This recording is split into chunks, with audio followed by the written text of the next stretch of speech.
So this year in 2025, John had also had business income.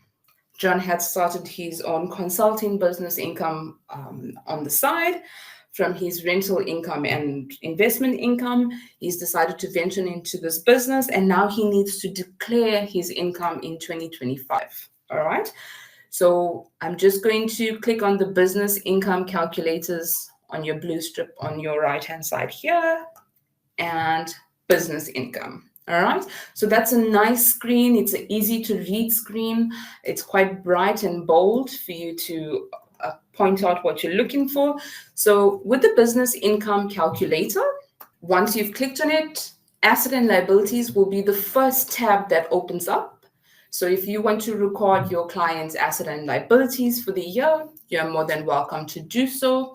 There's edit fields throughout the calculator, and you may click on that at any point to fill in your asset or your liabilities. All right. Just before we move on to the next tab on business income, just remember, guys, there's always a help button. If you're unsure what to do, what information is required to be filled in, you just click on the question mark over here, and it will bring up a nice summary for you to just browse through and find your way from there. All right, so it's very simple and easy, especially more helpful with the help buttons. I think it makes a huge difference. All right, so moving on to the profit and loss section, because that is what I want to capture, and I will just click on the tab there. Okay, so I have the income in front of me and I have the expenses to John's side business. I know that he's been doing consulting on the side. So I'm just going to put in my description as consulting income, just to have a description there, just so if John perhaps did another business, I like consulting and also engineering on the side, we'll be able to establish by putting in the different descriptions. All right. So I know that John made 85,000 collectively in the 2025 year, and I want to enter in the income. I also have expenses for 15,000 Rand throughout the year, and this was between computer expenses and cell phone expenses. So to first record the income, on the income tab or on the income side of the calculator, you will see a list of income items. Now, these can be edited.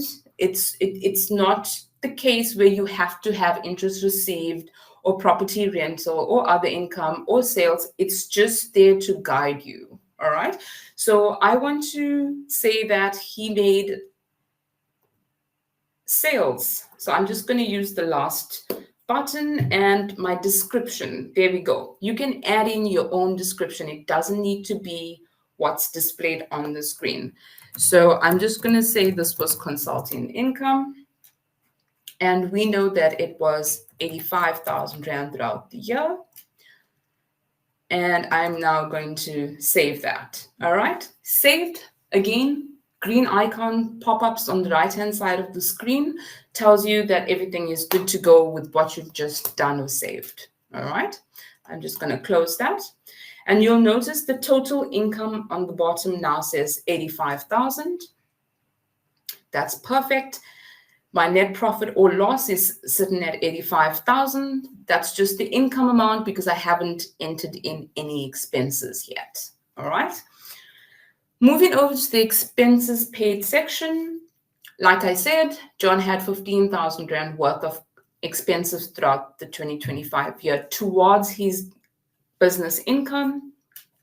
And we know that it was computer expenses. So I'm just going to click on the little edit button on computer expenses and put in the description, computer expenses. If I wanted to change, if I wanted it to be something different, I'd say that as well, like website expenses or internet expenses to that effect. All right.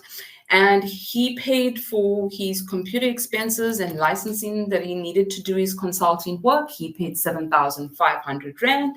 So I'm just recording that there and save. All right. So I'm just going to close this. And you will see that under expenses, we now have 7,500 Rand, all right, in total expenses. So there's another 7,500 Rand that I need to record, and it is for cell phone use. So he had bought airtime to do his consulting work. He needed to buy data to do his consulting work, and I need to record that. Once again, the expense side, these are just items listed. You can have other expenses, and I'm just going to click under the other expense column, where again you can fill in the description to what you would recognize that expense by. All right, so I'm just going to put in this is cell phone expenses, and I know it was 7,500 throughout the year of assessment, and save. Green icons again, very nice, very helpful, and close. All right. So now we have total expenses of 15,000. Just checking my information, check, and income of 85,000, check. All sorted. I now can see that my profit and loss is indicating that it's a net profit of 70,000, and I just want to do a manual calculation on the side. 100%. Perfect. All right. So there you have it. Your income and expenses are saved and sorted. All right. So as I mentioned, on the business income tax calculator, there are 3 tabs, and they are there for you to use. For purposes of this demonstration, I'll only be going through the business income versus expenses for this portion of it. Okay. So I'm just going to close that.